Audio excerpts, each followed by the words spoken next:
Құмға қашқан құйын әңгіме. 4 жыл соғыстан кейін құмдағы шағын ауыл жұртының соқпадан салған төбесі қамыс аядай клубқа жиналып отырғандары осы. Атағы біраз жерге барып қалған, ел аралауы көп, сонау теріскейден шыққан әншінің жолы міне бүгін осы ауылға түскен. Сахнаның 4 бұрышы асты биіктетіліп, 4 ондық шам қойылды. Қақ төрде ұзын бойлы, кең иықты, ат жақты әнші, кескіні бөлек, кере қарыс маңдайына біткен қыран қабағының астынан жалт-жұлт еткен өткір көздері жұртты сыдыратып өтіп, келісті келіншекке келгенде сәл іркілді. Бірақ от шашы ортаға қарай ойнап шығып кетті. Ортекедей орғыған қарас кәрі құртанға қалай әсер еткенін кім білсін, қасы көзі қиылған қыпша бел ұрғашылардың қай-қайсының да қанын қыздырып, қас кеуделерін дір-дір еткізіп өткен. Келісті келіншектің мөлдір қара көздерінде сәуле ойнап, боталап кетті. Қайдан көрді бұл мына әншіні, қайдан? Өңінде ме, түсінде ме, әлде қиялында? Иә, сол қиялындағы елес жан қалауы. Иә, сол етек жауып есі кіріп қалған кезі ғой. Жыл сайын жаз шыға бір ноғай келетін ауылға. Бақалшы, түсетін үйі мал жанды осылардікі. Әкесі айналаға ықпалды, қолы ашық, дастарқаны кең, оның үстіне ноғай әкелетін қисса кітаптарға құмар. Бірінен бірі өтетін өң батырлар жыры. Ноғайға тері-терсекті айналадан жұрттың өзі әкеледі. Көбіне қолы бос бақалшы қос жастықты қолтығына қысып алып, кітап парақтайды, дауыстап мәнерлеп оқиды. Оларын әкесінің бауырына сүйеніп отырып, бұл да тыңдайтын. Сонда батыр деген басқа болатынын, соларды көрсе шіркін деген бір әуестік қылт-қылт ететін. Кейінірек ол бір арманға айнала бастап еді. Қиялымен кескін келбетін елестетер еді, тіпті түсінде көретін де сияқтанатын. Енді мына әнші, құдай-ау, сол ғой қиялындағы кескін, жан қалады. Келіншектің бір ыстық ағыс тамырларын аралап өтіп, отырған орында тербеліп кеткен. Әншінің даусы қоңыр қаздай мамырлап барып, бірте-бірте қалықтап, әсем әнді әдемі дауыспен әдіптеп, әуелеп кете барады. Енді бір кезекте аңырады келіп. Сол сәтте келіншектің көрген күнін күңірентіп жіберген. Әнші осының азап шерін айту үшін келген сияқтанады. Сонда осылай асқақ даусын аспанға айдап салып, борай-борай боздатып кім айталар? Айталса, жүрген жоқ па айналаңда толып? Өзге түгілі қойныңа кірген сәтте қой сойып жатқандай құнжыңдап қоя беретін күйеуің дәл сол мезетте сенің нені ойлап, не қойып, не болып жатқаныңды сеземе. Үйге келген соң күйеуі, итің айтқыш екен деп тұрып, сен осы ананың даусы әуелегенде неменеге қибыжықтадың дегені. Ол не сөз? Өтірік пе? деп өңмеңдейді. Өстетінің не? Ырбыңдама үйтіп, онда бар ғой, құдай ақы, өкпеңді тесем. Күйеуіне деген онсыз да суық көңілі мүлде мұздап, қатты жабырқап қалғанымен, бәрібір сол түні біртүрлі өзімен өзі шаттанып жатты. Елесіндегі еркекті көргені. Мейлі, ол ертең кетіп ақ қалар. Мейлі енді ол қайта келмес. Бірақ көрді ғой әйтеуір. Көрді, көрмей өтсе ше, сұмдық-ай, япыр-ау, өзі сияқты арманын, азабын айта алмай аһ ұрып, амалсыз кеш батырып, таң атырып жүргендер аз ба? Көріп сөйлесіп жүрген ұрғашылардың кез келгенінде бар арманның, арман болғанда жете алмаған бір іңкәрліктің қылаң беріп қалатынын талай байқаған. Іңкәрлік арман жеткіземе сол. Есі кіре ноғай бақалшы оқитын қиссалар ықпалымен сондай бір сезімдер мұны да әлдилеп еді. Әлдилеген әр күн соның нәзік әуенімен өтіп, өрімталдай өбекте өсіп келе жатқанда. Әкесін халық жауы деп ұстап әкетті ғой, сонда 13-тегі қыз еді. Дүние мүліктері түгел тәркіленді, ағайын безді. Бұлар сиыр фермасына көшіп барған. Шешесі сиыр сауды, қыз бұзау бақты, қарабаттан құл-құтандар кез келген сәтте түртпектеген ит тірлік, жаудың қатыны, қызы. Сонда бар ғой Құдайдың құдіреті. Бұларды сол түртпектен құтқарған соғыс, жау жағадан алған соғыс. Соғыс халық жауының деген сөзді жұтып жіберді. Әкесінің немере інісі бар еді, сол бұларды отбасына қосып алып қойға салды. Өзі бір берекесіздеу еді. Бір аяғын сылтып басқанына қарамай, онысының желі сұмдық, қыдырыстап кетіп қалуы көп. Жақын маңайдағы ажары сорпа бетіне шығар ұрғашы атаулыға жаудан жаман. Еркек аз, болғанның өзі кәрі құртаң, соғыстан кембағал келген, бірді екілі мен, бойлары әлі боркемік бозбалылар. Осы бір жағдайда айғырлығы жүріп тұрған немере ағасы ауылдан ауыл өтіп жүріп, осы құмның қолтығындағы жұрттан біреумен жекжат болмай ма? Оның қыздай қатын алып көрмеген, ылғида борбайы бордай тозған ұсақ-түйек ұрғашыларға тап болып, оларының кейбірі соңынан бала ерте келіп, көп ұзамай дәм-тұздары жараспаған соң ажырасып дегендей қатынға жарымаяқ жүрген бір туысы. Осы күйеуіне мұны 10 қап бидайға берді де жіберді. Бармаймын деуге жағдай қайда, шешесі де, өзі де өрім-өрім. Қой соңындағы жаяу жалпы ит тірліктен құтылғандарын ойлады. Күйеуінің жасы бұдан едәуір үлкен. Жарты тегеш қара көжеге тойып алса, тоғы басылысымен тоңқаңдап келіп, түн баласы мұны әурелесе, күнді жаны қалмай жапырып жұмыс істесе, өзгемен ісі жоқ. Мінезі оқыс дүңк кетеді, кенет түрсе қоя береді. Сондағысы 9 айда туасың ба? Туса өзімдікі ме? Қу тірліктің қиын шығын күндері қанша діңкелетсе де, жан қалауы көксейтін баяғы елес бейне көңіл түкпірінде күн ұзын һәм түн баласы көлбеңдеп тұрып алатын. Түпсіз сағымның түкпірінен бұлдыр-бұлдыр қылаң беретін келе-келе өмір қисса емесін мойындай бастаған. Қиссаң да жан қалауын жоқтаудан, армандаудан туатын зар шығар сірә. Саған қалатыны үлпілдеген үмітіңе үздігіп өту ғана екен. Бар жоғы тағдырыңның тайқы маңдайына таңбалап қойған тар жолмен табаның емес, жаның тасырқап, талқаның таусылар күніңе қарай сүйретіле береді екенсің. Не қылса да өз отыңды бұйырған жерден жағасың дейтін анасы. Ұрғашы көксегеніне жете бермейді, оныкі көнбіс ғұмыр, жұбанышы көз жасы, соған мойынсынбай амал жоқ. Қолыңнан келетін жалғыз өз еркің, арыңа абай бол. Ұрғашы да ұят көбірек, оның қадір қасиеті сол ұятында. Ұяты әуелі етегінің астында. Ұятта ұрғашы тимейтін еркекке етегін көтермейді. Әкесін халық жауы деп ұстап әкеткенде анасының жасы небәрі 25-теді. Көзі баданадай аппақ ару. Фермада жүргендерінде сілекейлері шұбырып, қылмыңдағандар болған. Мен енді байға тимеймін, тимейді екем, етегімді ешкімге ешқашан көтермен деп жақындатпайтын. Зор батпан қайғысы бар, қу тірліктен көрген тауқыметі бар, 50-ге жетпей көз жұмды сөйткен анасы. Әлсірей бастағанда дем салсын деп молда шақыртқан. Жастығынан төмен сырғыңқырап кеткен екен.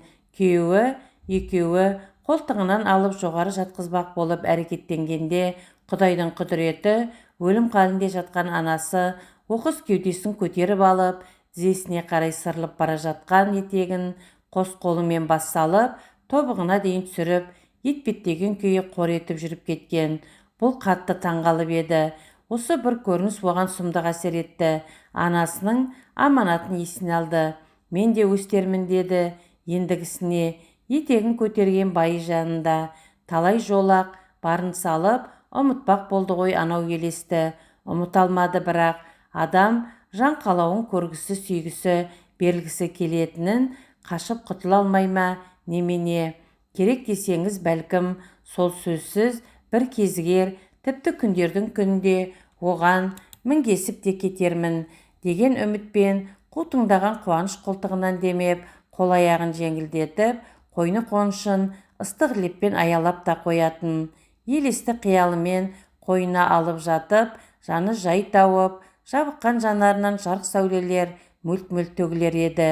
Осы бір рақат күйін мейлі қиялында болса да, көрер қызығын күйеуінің қор еткені, ол аздай бүкіл ауаны жұтып алып, содан демі жоқ болып кетіп, сосын үптеп, үрлеп жататыны үркітіп жіберіп жадап кетер еді. Әдеттегідей азанда тұрып сыртқа шыққан келіншек бірден көрші үйдің ауласына көз салған. Әншінің үйі сол. Үй иесі осы ауылдың бастығы. Жасы жер ортасынан ауып кеткен, соғыс кезінде шаруаны шашау шығармаған, істің көзін табуға оңтайлы. Мінезі қатал болса да кісілікті адам. Әйелі айтқанын далада қалдырмайтын ер мінезді.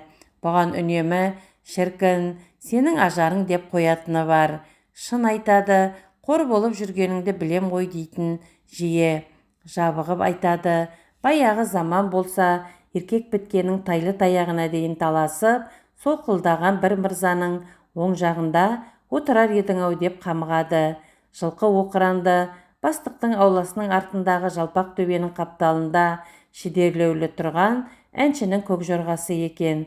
Таяп барып, жалынан сипағысы келген, жыңғылмен қоршалған ауланың түкпірінен бастықтың әйелінің басы қылтиды. Ағаң әншіні біраз күн қонақ етпек ниетте, 4 жыл соғыстан кейін жұрттың көңілдерін көтерсін дейді. Түнге қарай Қырымның 40 батыры дейме, соны 40 күн айтады екен. Сонда 40 күн жата ма ауылда, деді бұл жұлып алғандай. Көнсе, көнетін шығар. Ағаң маңдайына басқан жалғыз аты қан жерені мінгізіп жібермек. Мейлі, соғыстың азабын тарттық 4 жыл. Одан кейін мынау құжынаған қу тірліктен күнге өртеніп, құмға күйіп жүрміз. Тым құрса Құдай айдап келген екен. Азаматтың айдың жарығы мен әнін тыңдап, жырын естіп еш жайықта әдіре қалғыр. Өзі де бір келісті екен. Ой-бой, мұндай еркекті, әй мұнымды қара деді, сосын бетін шымшып.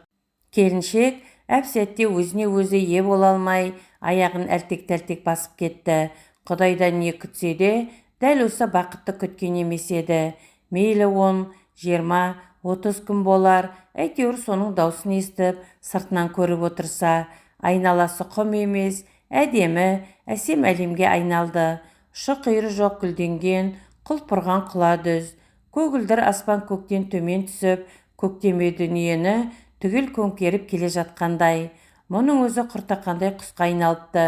Көк пен жердің арасында қанат қағып, қалықтап ұша ма, жоқ әлде ақбұлаққа айналып, ақ адырларды аралап ағып келе ме, әлде ай маңдай ақбозға айналып, айдаламен ағызып бара ма.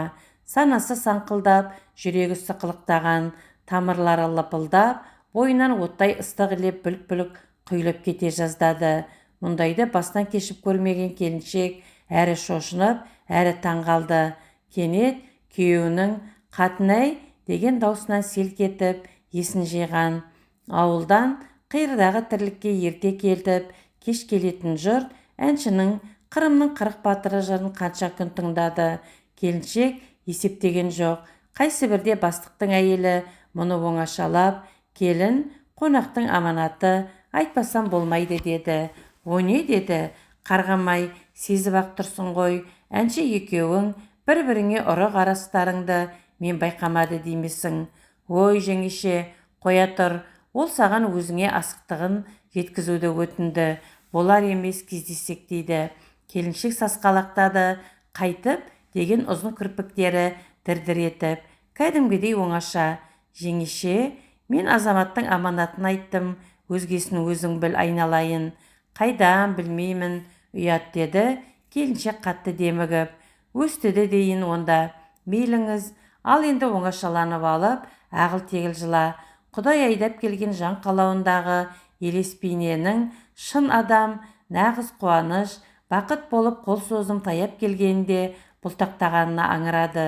Өз еркі өзінде еместігі үшін боздады. Тұла бойына ұя басқан ұрғашының ұяты жібермей жігері құм болды. Бір жағынан жан қалауының көксегені еркегі көз алдында көлбеңдеп және тұрып алды. Соның қасына таяп баруға Тәңір берген соңғы сәттен айырылса, қалған өмірдің не мәні бар? Сосын әншінің әлгісі оның да адал жан қалауы ма, әлде серінің сәттік іңкәрлігі ме? Анасы айтатын: Құдай сені әдемі қылып жаратты, ұрғашының сұлулығы көп ретте өзінің соры, ұрғашының көз жасынан қорқам дейтіні аз, тимеген еркекке етегіңді көтерме, өлсең де осым аманат. Мына қорқама, ол әнші әйелдің көз жасынан. Білсем деген әуестік лүп етеді. Әйелдің ең осал тұсы осы әуестік екенін келіншек білмейтін. Әуестіктен туатын әуей сезім әзәзіл еді. Болғанда ол ұрғашының дегбірін алып: кәне, енді қашан мен деп діңкелетіп көрсеңші, деп көңілін көбелектей үйіретін еді жанған шамның отына. Келіншек азанда бастықтың әйеліне амандасып тұрып сұрады: жыр тыңдаудан жалыққан жоқсыз ба, жеңеше? Өзіңше, сізден сұрап тұрмын ғой, деп күлді келіншек. Сұрап тұрсаң, әнші қайтады таяу арада. Сөйте ме? Қол созым жерге келген қызығына қол жеткізбегеннің күйігі жаман болады, айналайын. Келін-ай, арман зар қайсымызда жоқ дейсің, алды-артымызға қаратпайтын, өзіміз таңдау жасау алмайтын алақұйын заман тап келді ғой мына бізге. Етек жапқанда ашаршылықты көрдік, одан ауылдың бетке шығарлары, бетке шығуға тиіс бекзаттары халық жауы болып кетті. Тағдырдан шығар, әуелдегі күйеуім аттан жығылып өлді. Содан осы кісі өлген күйеуімнің немере ағасы әмеңгерлікпен алды. Ақылды, жайлы адам, күйеуім деп құрметтеймін, еркек екен деп емешем үзілмейді. Жас келіп қалды, ендігі жерде еркек деп ешқашан еменбесімді білемін. Арман шіркін оралмасқа кетті, орнында ешкім естімейтін еңіреген зар қалды. Өзіме ғана аян запыран ол, жассың келін, қайнымызға амалсыз қосақталғаныңды ауыл түгел біледі. Обалсынамыз сені. Сосын да ана әншімен мүшел жас үлкендігі болмаса құп жарасар едіңдер. Айтып отырса, ол да әйелімен бақытсыз. Екеуі де үнсіз қалды. Сол запыран ғой, кейде арсы-күрсі сөйлететін. Бетің бар, жүзің бар демей кетемін. Өзімше тағдырымнан, осы дүниеден алған өшім. Келіншектің бір түрлі көңілі босап кетті. Жаны удай ашыған, әйелге де өзіне де. Бәлкім, исі ұрғашыға түгелдей шығар. Сонда не қылайын деген ендігі сәтте абдырап: ауырдым деп бүгін жұмысқа бармай қал. Келіншек сөйтті. Жұрт жаппай жұмысқа кеткенде ауылда кәрі құртаң бала бақырлар қалады. Тал түсте там үйлердің терезелері қараңғыланып, әлгілер бірер сағат қалың ұйқыға шомады. Құмдағы ауылдың ежелден әдеті. Келіншек сол тал түсте келіп кірді бастықтың үйіне. Айналасын аңдап абайлап басып енді. Тек жүрегінің дүрсілі ғана естіліп тұрды өзіне. Әйел бұларды төргі бөлмеге оңаша қалдырды. Келші, деді әнші қолын созып. Мені арзан көрмеңіз. Келіншек қалың тігілген құрақ көрпенің арғы басына тізе бүкті. Сен үшін жүрмін осы жерде, бәрі сен үшін. Болмаса, қатарынан қанша күн ән салып, жыр айтып нем бар. Біреудің әйелімін ғой, мен де біреудің күйеуімін. Онда неге бүйтесіз? Еріксіз үйленгем, бір жағдай, ұзақ әңгіме. Ал өзіңе бір көргеннен, иә рас, қайдам? Келіншек құрақ көрпенің ұшын мыжғылап отыр. Күйеуім, оған көңілің жоқ қой, байқадым, естідім. Келіншек сыңсып қалды. Қой, оның не? Деп әнші ұмтылып келіп, екі иығынан ұстай алған. Сол мезет келіншек әншінің алпамсадай кеудесіне бетін басып, еңіреп қоя берді. Іштей осы түсім емес пе, рас па деп боздады ол. Әнші мұны әнтек шалқайтты. Сосын ерінен сүйген. Ерінің еркектің алғаш сүйеуі. Күйеуі мойын жақты шопылдатып жататын. Әнші ерінің ернімен біраз ұйпалап, тұла бойын майдай ертіп, емірендіріп, ентіктіріп барады. Келіншектің есі ауып кетті. Дүние төңкеріліп бара жатқандай бас айналды. Оттай ыстық бір ағын бауырын өртеп, кіндігін тесіп шыға жаздады. Апа, деп қалды. Сол мезет анасы көзіне елестеп қоя бергені. Есін дереу жиып алған. Бұл кезде әнші кең көйлегінің етегін қолтығына дейін ысырып әкеліп, ыстанының шиеленіп байланған бауын ағытқалы жатыр екен. Енді болмаса, шешілсе шешілді, шешілмесе, жалғыз жұлқып сыпырып тастамақ. Жан ұшырып екі қолынан шап берді. Қойыңыз, деді аласұрып. Өйтпеңіз, болмайды. Жіберші жаным, қинамаңыз, аяңыз. Анама берген уәдем бар. Тимеген еркекке етегіңді ашпа деген аманат. Алам сені, сөзіңді берсең, мінгестіріп кетем. Онда жіберіңіз қазір. Әншінің қолы ыстанның ышқырынан шығып кетті. Мұны көтеріп алдына көлденең салды да емірене искеп. Уәде, Құдай сөзі, әйелімді жөніне жіберейін. 40 күн күт, тура 40 күн. Неге 40 күн? 40-қа толатын күнім. 40-ымда қырды сенімен бірге асайын жарығым. Берші қолыңды, міне менікі. Алысқан қол, берген уәде Құдайдың көзіне түсіп құлағына жетсін. Әумин. 2 күннен кейін ертеңгісін әнші аттанып кетті. Ауыл болып шығарып салды. Бастықтың көлденең тартқан қан жеренін жетегіне алған жоқ. Қайта бір арнайы оралармын деді. Сол кезде жетелеп кетермін ағасы. Көптің артына таман тұрған келіншек маған келгенде, иә, сөйткенде мені мінгізіп алып кетпек қой деп ойлады. Қуаныштан жүрегі дүрс-дүрс ұрып, қос алмасы дірдек қаққан. Келіншектің жерге табаны, көкке төбесі тимей, сол екі арада қарлығаштай қалықтаған шаттығы 40 ақ күнге жетті. 40 бар 42, 43, одан кейін тағы апта өтті, ай өтті, әнші жоқ. 2 ай. Келіншек алдағы күндерден армандағанның барлығынан айрылды. Өмірі мағынасыз күндерге айнала бастады. Бәрінен көңілі қалды. Адамның түңілу, адамдарды жек көру сезімін тудырып, ешкімен сөйлеспейтін, жұрт жиналған жерге жуымайтын, олардың айтқаны да, күлгені де, жылағаны да өтірік, жалған болып көрінді. Күйеуін төсекке жолатпайтын мінез тапты. Аусар еркек бұған көне ме, ұрып жасайды еркектігін. Сонда түйсігінде өзін қандауыз қара төбет талап жатқан үрейлі елес пайда болып, шыңғырып жіберетін. Ол бәрібір бір ғана сүйеуін, бәлкім келіп қалар деген үміт отын мүлде жоғалта алмады. Санасының түкпірінде қылаң беріп тұрып алды. Қыз сүйердің алдында әншіден кісі келді. Бастық мінгізілген қан жеренді алып кету үшін екен. Әншінің жағдайын бастықтың әйелі арқылы суыртпақтап білсе, келе алмайтын болыпты. Мүлде. Уәде Құдай сөзі деп еді. Құдайға қараған басым сеніп едім. Құдайы жоқ екен оның, көз жасыма қалды деген сәлемін реті келсе біреуден жеткізуін сұрады. Жасы бетін жуып тұрып сөйтті. Жасы бетін жуып тұрып көкке қараған. О, Құдай, ол сені де, мені де алдап кетті деп өксіді іштей. Мен енді өзіңді іздеймін. Кімді? Шошып қалған бастықтың қатыны. Кімді іздейсің? Құдайды, жеңеше. Осыдан кейін оның бәріне немкетті қараған, сөзден күлкіден айырылған, 2 күннің бірінде дүлей күйеуінен аяусыз таяқ жеген, кім болса сол мүсіркеген қатыгез, аянышты, мағынасыз күндері өтіп жатты. 20 шақты жыл өткеннен кейін шығар, әншінің жолы баяғы құмдағы ауылға тағы түскен. Көзі тірілер ұмытпапты, шетінен келіп сәлем беріп жатты. Әнші егде тартыпты, домбырасыз.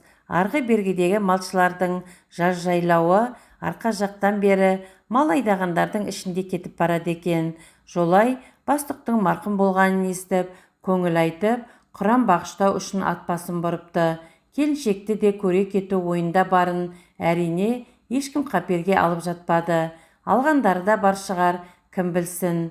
Күздің қақаған қара суығы бастықтың бұл кезде қартайыңқырап қалғанымен баяғысынша пысық әйелі қазан көтеріп, ауылдағы есті кісілерді қонақпен бірге асқа шақырған, жаңалық сұрасқан, жағдай айтысқан әңгіме. Әрберден соң жиналғандар әрине ән дәмет еді. Әншіде ән салатын пиғыл да, домбырада жоқ. Сүлесоқ, қарағайдай тіп-тік тұлғасы еңкіш тартыпты. Шашын, сақал мұртын қырау шалған, қай нәрсені аңдағыш жұрт әншінің бойындағы сартап салқындықты сезіп бәлендей қоймады. Солай отырғандарында сырттан үсті басы алба-жұлба, көзі алақ-жұлақ, түрі адам көргісіз бір әйел кіріп келді. Кірген бойы босағаға отыра кетті. Бұл қайдан келіп қалды байғұс? Деді біреу. жоқ боп кетіп еді. О, тобай, қара суық түсті ғой, қаңғып жүріп қатып өліп қалмасын деп Құдай айдап келді де сорлыны. Япырай, алба-жұлба әйел жұртқа қырын қарап отыр. Тозығы жеткен жүн орамалынан бұрқырап, сыртына шыққан сауыс-сауыс шашы жүзін көрсетпейді. Қонақ келіп отырғанда көп үйдің біріне барар, шығарып жіберсеңдерші нетіп. Жылынып алсын да әуелі, 6 ай жаз қайда жүреді десеңдерші. Жердің үсті елдің пейілі кең. Отырғандар осылай, ой әттеген-ай, о тобай десіп жатқанда алба-бұлба әйелдің кенет үйден лып етіп шығып кеткенін әншіден өзге ешкім байқамай қалды. Сол сәтте буы бұрқырап, үйме табақ ет те келіп қалып еді. Жұрт тараған соң әнші мен үй иесі кемпір оңаша қалған. Не сұрағалы отырғаныңды білемін деді кемпір. Әуелі мынаны айтшы, уәде Құдай сөзінде неге тұрмадың? Неге тұрмадым? Әншінің көкірегі қарсы айырылып, демін терең алды. Сөйтіп отырып сабақтаған әңгімесін. Әйелімнің әкесі де, екі бауыры да аяусыз жандар еді. Қыздарын алмақ ойым жоқ болатын.